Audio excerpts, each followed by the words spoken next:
Kanchipuram Vakula silks నాణ్యత మా ప్రాధాన్యత. మదీనాగూడ, మియాపూర్, హైదరాబాద్ లో త్వరలో శుభారంభం.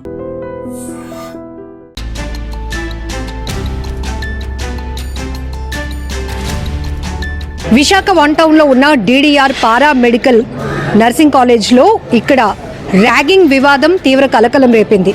ఇంతకీ ర్యాగింగ్ అబ్బాయిలు అమ్మాయిల మధ్య, లేకపోతే అబ్బాయిల మధ్య కాదు, సీనియర్స్ జూనియర్స్ అమ్మాయిల మధ్య. ఒక్కసారిగా ఇటు వన్ టౌన్ పోలీసులు అలాగే మీడియా ఇద్దరు జోక్యంతో ఇటు సీనియర్స్కి జూనియర్స్కి మధ్య ర్యాగింగ్ వివాదం ఏదైతే నడుస్తోందో గత కొన్ని రోజులుగా కంప్లైంట్ల వరకు కూడా దారితీస్తుంది.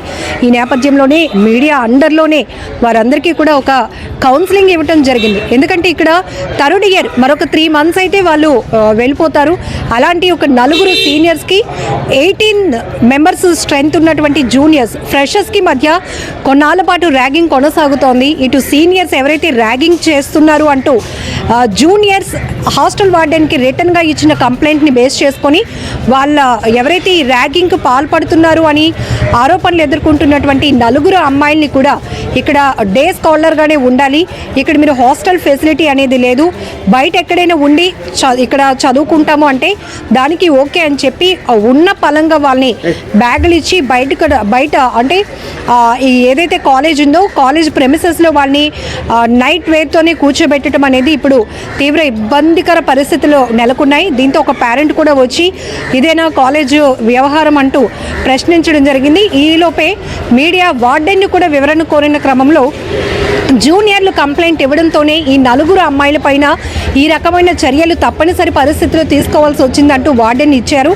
ఎక్స్ప్లెనేషన్. దాంతోపాటు ఎవరైతే ఈ 4 అమ్మాయిలు ర్యాగింగ్ చేస్తున్నారు, వాళ్ళ వల్ల ఇబ్బంది పడుతున్నాం, మేము సరిగ్గా కాన్సన్ట్రేట్ చేయలేకపోతున్నాం, మేము కూడా వేరే ప్రాంతాల నుంచి ఇక్కడ ఉంటున్న వాళ్ళమే, మా తల్లిదండ్రులు కూడా చాలా దూరంలో ఉంటారు, మేము కూడా ఎవరికి వీళ్ళు పెడుతున్నటువంటి ర్యాగింగ్ బాధలు ఎవరికి చెప్పుకోలేక మీకు రిటర్న్ కంప్లైంట్ ఇస్తున్నామని జూనియర్స్ చెప్తున్నారు. ఈ నేపథ్యంలోనే మీడియా ముందే జూనియర్స్ తాము ఎలాంటి ఇబ్బందులు ఈ 4 అమ్మాయిల నుంచి ఎదుర్కొంటున్నారో కూడా చెప్పడం జరిగింది.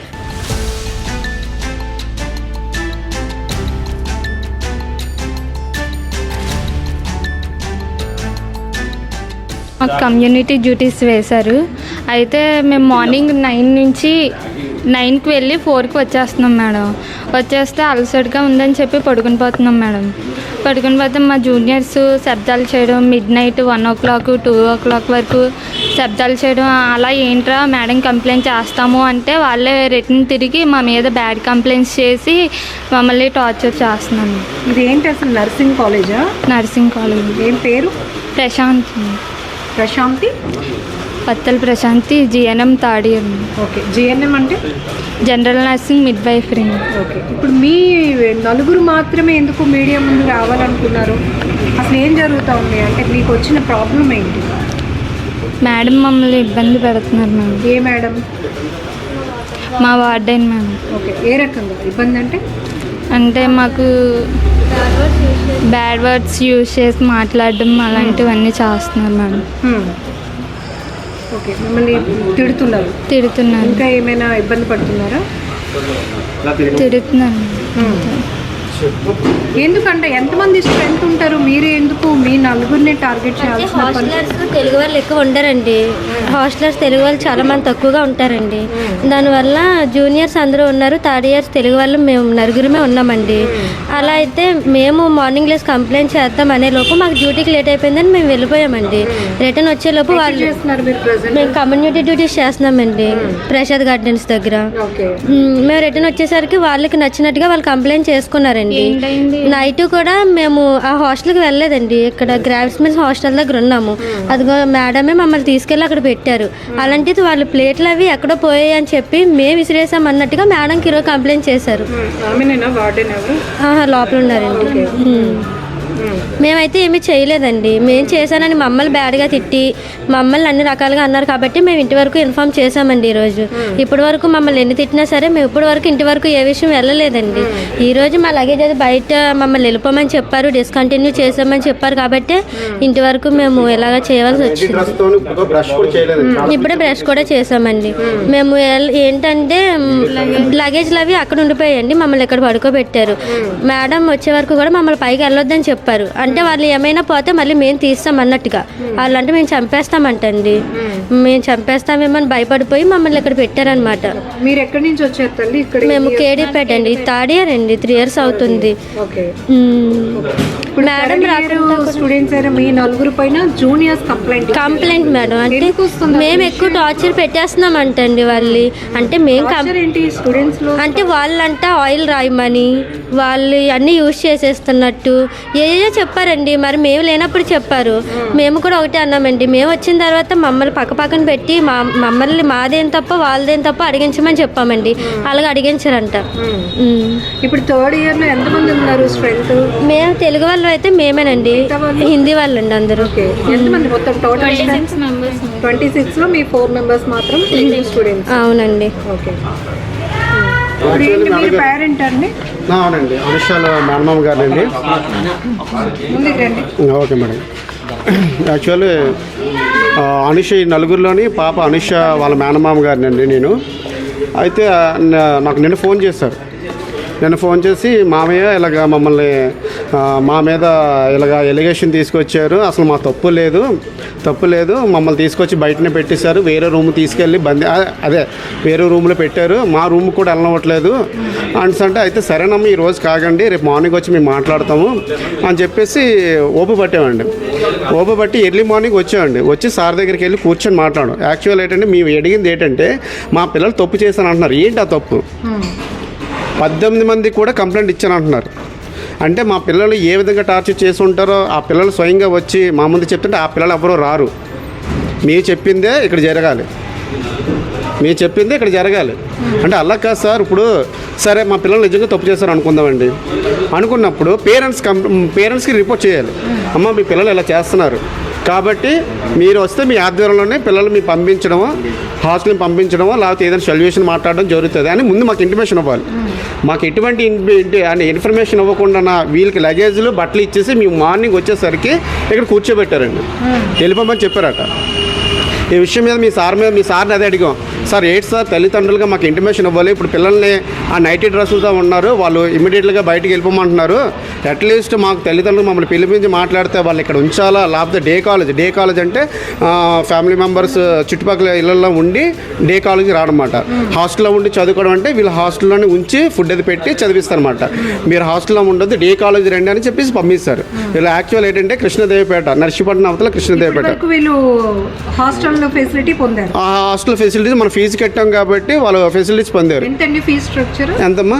75 ఇయర్కి 75. మామూలు hostel mess bill 30 madam. Actually 20 మా పాప తరఫున 20 కట్టిస్తాం, ఇంకా 10 కూడా ఇవ్వడం సిద్ధంగా ఉన్నాం.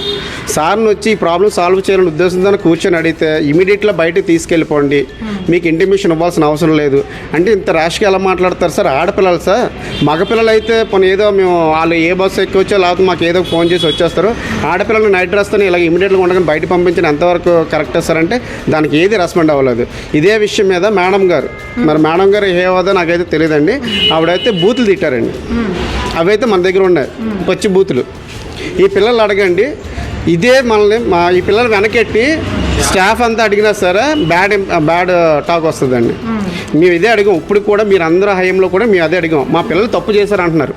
ఆ పిల్లలు కూడా రిపోర్ట్ చేసి ఉంటారు కదా, ఏ రిపోర్ట్ చేశారు, వాళ్ళు ఏ విధంగా ఇబ్బంది పెట్టారు. మేము కూడా పిల్లల్ని మందలించడమో లేకపోతే ఇంకేదో చేస్తామండి అని చెప్పాం. ఇప్పుడు వరకు దానికి సమాధానం లేదు. మనకు 1 టౌన్ నుంచి కానిస్టేబుల్ గారు ఇద్దరును కానిస్టేబుల్ మేడం గారు వచ్చి అమ్మ మేము మాట్లాడాము, సార్తో మాట్లాడాము, ఓకే అంతా క్లియర్ అయిపోయింది, మీరు ఇంక పై స్థాయి వరకు వెళ్ళొద్దు అని చెప్పేసి సార్ ఇద్దరు కానిస్టేబుల్ గారు చెప్పారు. ఉంటే వీళ్ళు ఆల్రెడీ ఇక్కడ స్టూడెంట్స్ 3 years కంటిన్యూ అవుతున్నారు కాబట్టి కూర్చొని మాట్లాడుకుంటే సరిపోయేది. ఇప్పుడు కూడా జాయినింగ్ వాళ్ళు అయ్యి 8 నెలలు అయింది మేడం. ర్యాగింగ్ చేసే వాళ్ళు అయితే స్టార్టింగ్ నుంచి మనం సీనియర్స్ జూనియర్స్ ర్యాగింగ్ అంటే మొదటి నుంచి ఉంటుంది. ఇప్పుడు సడన్గా మధ్యలో రాదు కదా మేడం. వీళ్ళు ఏమంటున్నారంటే మామయ్య మేము బయట డ్యూటీలకు వెళ్ళి వస్తున్నాము, ఉదయం వెళ్ళి సాయంకాలం 3-4 గంటలకు వస్తుంటాము, అలసిపోయి ఉంటున్నాము, ఏంటి మాకు ఇక్కడికి వచ్చి రెస్ట్ తీసుకుందంటే వీళ్ళందరూ అల్లరి చేస్తున్నారు. వాళ్ళు ఉండేది 18 మంది, సుమారు 20 మంది ఎంతమంది ఉన్నారు, మేము 4 ఉన్నాము, మేము డ్యూటీలకు వెళ్తాం, మీతో పాటు ఎవరైనా వెళ్తున్నారమ్మా డ్యూటీలకి? వాళ్ళు వెళ్తున్నారు. అయితే కొంచెం మీరు డిస్టర్బ్ చేయకండి, మీరు డిస్టర్బ్ చేస్తే మీకు కంప్లైంట్ చేస్తామని చెప్పి కొంచెం సీనియర్స్ కదండి కొంచెం గట్టిగా చెప్పారంటండి. చెప్తే సరే అయితే రేపు మార్నింగ్ మేము మేడం గారికి సార్కి కంప్లైంట్ చేస్తాం అనుకొని ముందే ప్రిపేర్ అయిపోయారు. వీళ్ళు కంప్లైంట్ చేద్దాం అనుకున్న లోపల డ్యూటీలు పడిపోయాయి. ఈ డ్యూటీ మైండ్లో ఉండిపోయి వెళ్ళిపోయారు, కంప్లైంట్ చేయలేదు. రివర్స్లోని వీళ్ళందరూ కూడా కంప్లైంట్ చేసి పేపర్ మీద, ఆ పేపర్ కూడా ఉందండి, అందులో కూడా పెద్ద డెప్త్గా ఏం లేదండి, కొట్టినట్టుగా లేకపోతే ర్యాగింగ్ చేసినట్టుగా మానసికంగా వేదన అదే బాధ పెట్టినట్టుగా ఏమీ లేదండి. సార్ని అడిగితే వాళ్ళు ఛార్జీలు లాక్కుంటున్నారట, నీళ్ళు మోయిస్తున్నారట. ఇది ర్యాగింగ్ ఏంటి సార్? ఇది ర్యాగింగ్ ఏంటి? మీరు చెప్పే దాంట్లో కూడా వాస్తవం అనిపించట్లేదండి మాకు. ఏడు జరిగింది చెప్పండి సార్ అంటే మేము ఏమి చెప్పం, మీ ఇష్టం మీ దిక్కుల్లో చెప్పుకొని అని చెప్పారు సార్. వార్డెన్తో మాట్లాడారా? ఎందుకు మీడియాని అప్రోచ్ సార్తో మాట్లాడామండి. సార్తో మాట్లాడి సామరస్యంగా, ఒకవేళ నిజంగా వీళ్ళు తప్పు చేస్తుంటే మందలించాలి, వీళ్ళు మందలించి వీళ్ళు దగ్గర పెట్టాలని చెప్పేసి ఆలోచనతో వచ్చాం మేడం గారు మేము. కానీ ఇక్కడికి వచ్చాక ఏమన్నారంటే ఏ విషయం చెప్పరాట, ఏం తప్పు జరిగిందో చెప్పరాట, ఇమీడియట్గా బయట తీసుకెళ్ళిపోండి, డే పూట కాలేజీ మాత్రం పంపించండి, హాస్టల్ ఎట్టి పరిస్థితులు ఉంచకండి అంటున్నారు. మరి అంత నేరం ఏం చేశారు నాకు అర్థం కాలేదు మేడం. మీరు ఎటువంటి న్యాయం కోరుతున్నారు? వీళ్ళు ఎటువంటి న్యాయం అంటే వీళ్ళు ఎంతో దూరం నుంచి వస్తారు మేడం గారు. మేమంటే రిలేటివ్ కాబట్టి ఇక్కడ ఎక్కడ దగ్గరలో ఉంటుందంటే వస్తారు 100 కిలోమీటర్స్ మేడం. వీళ్ళు ఇక్కడ ఉండి హాస్టల్కి ఫీజు అది కడుతున్నారు, బాగానే ఉంటున్నారు. చిన్న చిన్న మిస్టేక్ మందలించో లేకపోతే వాళ్ళకి చెప్పో సరి చేసుకోవాల్సిన బాధ్యత ప్రిన్సిపాల్ గారుగా లేదా మేడం గారుగా మీ మీద ఉంది. కానీ ఇంత కఠినంగా, ఇంత దౌర్జన్యంగా ఎవ్వరు కూడా తల్లిదండ్రుల ఆధ్వర్యంలో లేకుండా బ్యాగులు ఇచ్చి బయట పంపించడం అనేది చాలా నేరం మేడం. ఇది మాత్రం మేము ఒప్పుకోవట్లేదు. ఇప్పుడు ఆ సార్ ఎదురుగా ఉన్నారు, ఏ సార్ మీరు మమ్మల్ని బయటికి పంపించేస్తే తీసుకెళ్ళిపోతాం, మీరు లెటర్ అంటే మీరు కొన్ని రూల్స్ రెగ్యులేషన్స్ ఉంటాయి కదండి, ఇగండి మీ పిల్లలు మీకు అబ్జెప్షన్ పంపించండి అనేసి అంటే తీసుకెళ్ళిపోతాం చేపట్టుకొని. లేదంటే వీళ్ళకి ఏదైనా సరే బరువు బాధ్యతలన్నీ మీవే సార్, మీరే చూసుకోవాల్సిందని చెప్పి. మేము అయితే వాళ్ళు డ్రాగింగ్ చేయట్లేదండి, వాళ్ళు లేనిపోయి చెప్తున్నారు. మేడం కూడా మనం ఇష్టం వచ్చినట్టు బూతులు మాట్లాడినట్టుగా మాట్లాడుతున్నారు. మీ నలుగురిని ఎందుకు టార్గెట్ చేయాల్సి వస్తుంది? మేము నలుగురిమే మేడం, తాడిలో తిరిగాళ్ళు. మరి తెలుగు మేడం. కాలేజ్ అన్నాక, స్కూల్ అన్నాక తెలుగు వాళ్ళు, హిందీ వాళ్ళు ఉండరు, అందరూ ఒక రకంగానే చూడాలి. ఎందుకు మరి ఆ వార్డేనా ఎవరు మిమ్మల్ని అంత డీవియేట్గా చూస్తారు? వార్డెనే మేడం. ఎందుకు అసలు ప్రాబ్లం ఏంటి? ప్రాబ్లం అంటే జూనియర్స్ అలా కంప్లైంట్ చేశారు కదా, దానివల్ల మేము నచ్చట్లేదని చెప్పి అలాగే ఇష్టం వచ్చినట్టు మమ్మల్ని తిడుతుంది. ఇద్దరిని పక్కనెట్టి మాట్లాడితే బాగుంటుంది, కానీ అదేం చేయట్లేదు. అది అలా చెయ్యి, మేము అసలు పిల్లము అన్నట్టుగా మాట్లాడుతున్నాం. ఇప్పుడు మీరు ఏమి కోరుతున్నారు? అసలు ఏ న్యాయం కోరుతున్నారు? ఇప్పుడు 3rd ఇయర్ కంటిన్యూ అవుతుంది మీకు? అవుతాం మేడం. ఓకే, ఇంకా ఎన్ని మంత్స్ ఉంది? 3 మంత్స్ ఉంది. 3 మంత్స్ ఉంటే అయిపోద్ది. ఇప్పుడు అర్ధాంతరంగా మిమ్మల్ని ఇట్లా బయటకు పంపడం బయటకు పంపించేస్తుంది మేడం. మేము మార్నింగ్ ఇప్పుడే బెస్ట్ చేస్తాం మేడం. మేము మొన్న నుంచి లగిస్తే బయటకు వస్తాం మేడం. ఎన్ని గంటలకు బయటకు పంపించారు మిమ్మల్ని? 9 కల్లా వస్తాం మేడం. తో సహా బయటకు పంపించారని ఎందుకు? అసలు ఇష్యూ ఏమి నడుస్తుంది మేడం? అంటే జూనియర్స్ 18 మంది పిల్లలతో వాళ్ళు ర్యాగింగ్ చేస్తున్నారు. ఎవరు ర్యాగింగ్ చేస్తున్నారు? ఈ నలుగురును. ఓకే, వాళ్ళు కంప్లైంట్ ఇచ్చారు, నేను కరస్పాండెంట్ సార్కి ఇచ్చాను. నేను వాళ్ళని ఏమి తిట్టలేదు, మీకు ఇష్టం లేకపోతే వెళ్ళిపోండి హాస్టల్లోని, తగులొద్దు అని చెప్పాను. ఎలాగా పిల్లల్ని పిలిపించేదా? పిలిపించండి, పిల్లండి. నాకు వాటర్ తెచ్చు, అర్ధరాత్రి వాళ్ళ పేరెంట్స్ ఫోన్ చేసినప్పుడు వాళ్ళు రోజు మీటింగ్లో కూర్చోబెడతారట. నేను వాళ్ళని స్టడీ అవర్లో కూర్చోబెడతాను, మార్నింగ్ స్టడీ అవర్. వీళ్ళైనా డ్యూటీలకు వెళ్తున్నారు కమ్యూనిటీ డ్యూటీ నుంచి వచ్చిన వెంటనే 6 to 8 వరకు. హిందీ పిల్లలు కూడా అంటే హాస్టల్ వార్డెన్ కాకుండా లీడర్ ఉంటుంది. రోజు బచ్చీ లోగోంకో వాళ్ళు హిందీలో చెప్పారనమాట, बच्ची लोगों को मीटिंग में बैठा देते हैं, हर दिन वो लोगों को रैगिंग होता है, क्यों सैली तुम ऐसा कर रहे అనేసి ఆ పిల్ల అడిగిందట. నేను తెలుగు 18 మందికి నేను లీడర్ని, నేను ఎలా చెప్తే అలా చేయాలి. మేము మా సీనియర్స్కి వాటర్లు అవి మోసేవాళ్ళం, మీరు కూడా వాటర్ తేవాలి, బకెట్లు మొయ్యాలి. వాళ్ళ మీటింగ్లో ఉన్నప్పుడు వాళ్ళ పేరెంట్స్ ఫోన్ చేసినా సరే వాళ్ళు తీనివ్వరట. వీళ్ళు నాకు చెప్పారని చెప్పేసేసి అసభ్యకరమైన మాటలు తిట్టారు. వాళ్ళే తిట్టారు, నేనేం అనలేదు.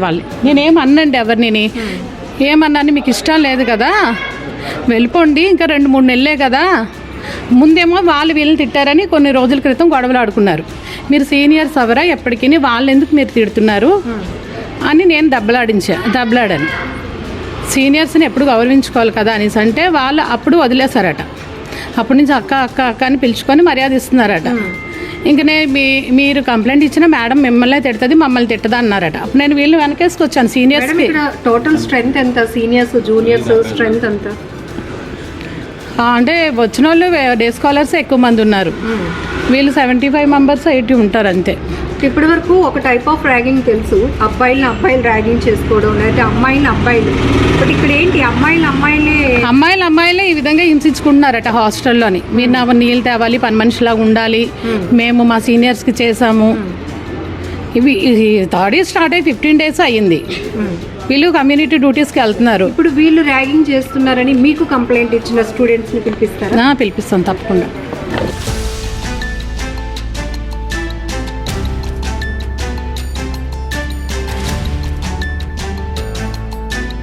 అంటే వాళ్ళు చాలా బూతులు తిడుతున్నారు.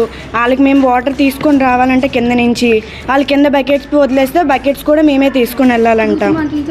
చాలా బూతులతో తిడుతున్నారు మమ్మల్ని. ఏమైనా ఒక 2-3 hours అలా మీటింగ్ పెట్టేసి అలా నిల్చోబెట్టేస్తున్నారు. వాళ్ళకి ఫోన్లు మాత్రం వాళ్ళకి ఎన్ని టైమ్స్ వచ్చినా వాళ్ళు మాట్లాడుకోవచ్చు, మేము ఒక్క ఫోన్ కూడా మాట్లాడకూడదు. ఆ మీటింగ్ ఎంతసేపు మేము అలా నిల్చొని అలా ఉండాలి. మేమే వాటర్ బాటిల్స్ తీసుకెళ్ళి మేమే వాటర్ ఇవ్వాలి వాళ్ళకి. ఆ వాటర్ బాటిల్స్ తీసుకొని రాకపోయినా మీటింగ్ పెడతారు. మీటింగ్ మిమ్మల్ని ఇప్పుడు ర్యాగింగ్ చేస్తుంది ఎవరు తల్లి? ఎవరు సీనియర్స్? పేర్లు ఏంటి? రమాదేవి, అనూష, దుర్గా, ప్రశాంతి. ఇప్పుడు మీ అందరినీ అట్లానే ఇబ్బంది పెడుతున్నారు. ఓకే, ఏం చేస్తున్నారు అసలు? మేము వాటర్ తీసుకెళ్తే వాళ్ళు తాగుతారండి. వాళ్ళు చెత్తలు పాడేయండి, మేమే పాడేయాలి. వాళ్ళకి అన్నీ మేమే చేసి పెట్టాలి. బకెట్స్లు, సోప్లు, మా చెప్పులే వాడతారండి. వాళ్ళు రెడీ అయ్యి మాకు రేగింగ్లు చేస్తారండి, ఇలా ఉన్నారు అలా ఉన్నారు అనేసి. చదువు రాకపోతే చాలా ఇబ్బంది పెడుతున్నారండి. ఇక్కడ మేడంకి చెప్తామండి, ఒకళ్ళు మేము అప్పచెప్పకపోతే మేడం రేపటికి చెప్తామని మేడంకి మేము చెప్పుకుంటామండి. కాకపోతే పైన కూడా 10 దాకా అలా నిల్చోబెట్టేసి చాలా ఇబ్బంది పెడుతున్నారండి. ఎన్నాళ్ళ నుంచి జరుగుతుంది ర్యాగింగ్? మేము వచ్చినప్పటి నుంచేనండి. అమ్మాయిలు ర్యాగింగ్ చేసుకోవడం ఏంటి అసలు?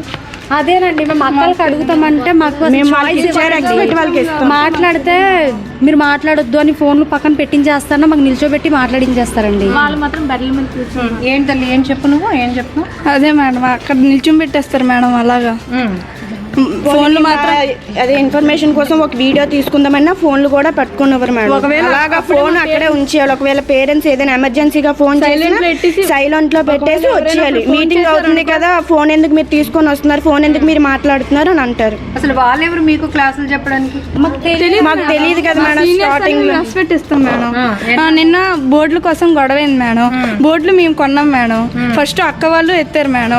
అప్పుడు 100 ఎత్తాం మేడం.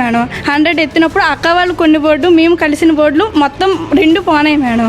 తర్వాత మళ్ళీ 20 రూపీస్ ఎత్తామంటే అక్క 20 రూపీస్ కూడా లేవన్నారు మేడం.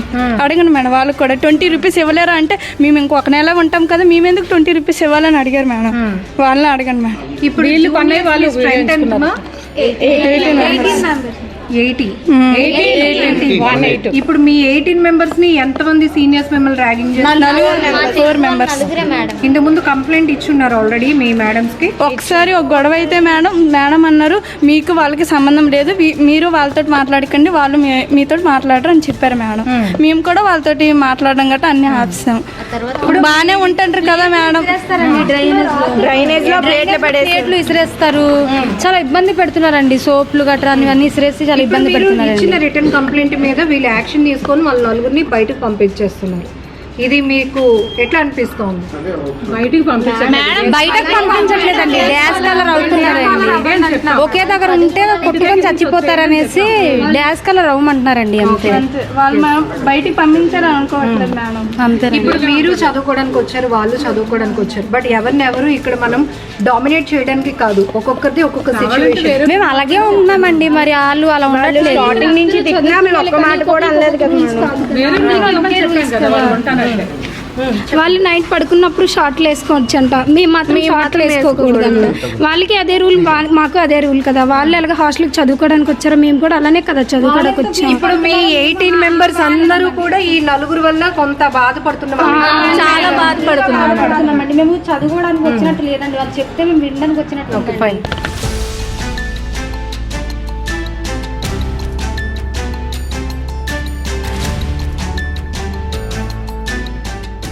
మొత్తానికి మీడియా అలాగే 1 టౌన్ పోలీసులు జోక్యంతో వాళ్ళకి కౌన్సిలింగ్ ఇవ్వడంతో వివాదం సద్దుమణిగిందని చెప్పొచ్చు.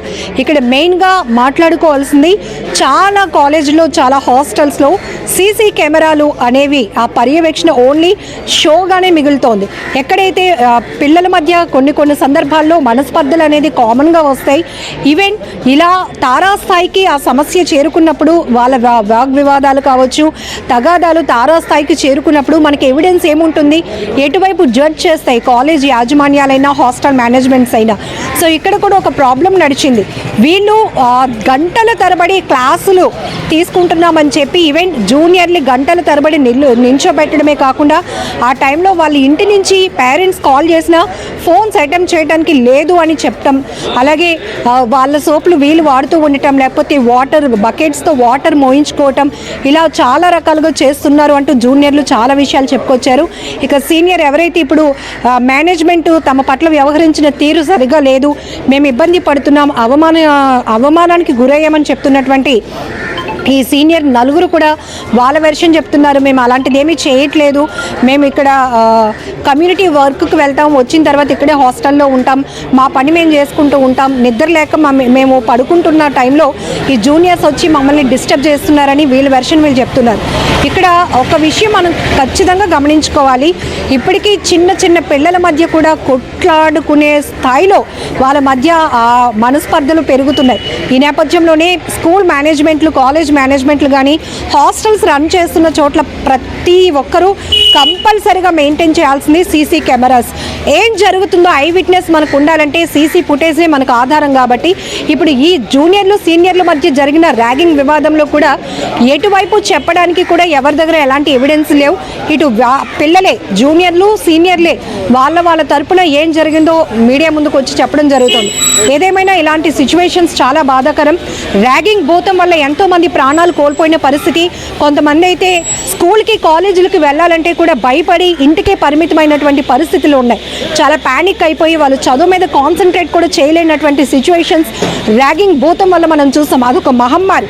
దాన్ని పూర్తి స్థాయిలో ప్రభుత్వం కట్టుదిట్టమైన చర్యలు తీసుకుంది. పోలీసులు కూడా చాలా కఠినంగా వ్యవహరించడం వల్ల ర్యాగింగ్ భూతాన్ని అరికట్టగలిగాం. కానీ ఇప్పుడు కొద్దిపాటి కొన్ని ప్రాంతాల్లో కొన్ని కాలేజీల్లో హాస్టల్లో ఇంకా ఇలాంటి ర్యాగింగ్ వివాదాలు నడుస్తున్నాయి అంటే ప్రతి ఒక్కరూ ఆలోచించాల్సిన విషయం చాలా ఉంది. ఈవెన్ ఇక్కడ పిల్లలు, ఇటు ర్యాగింగ్ చేసే వాళ్ళైనా పిల్లలే, ర్యాగింగ్కి బాధితులైన వాళ్ళు కూడా పిల్లలే.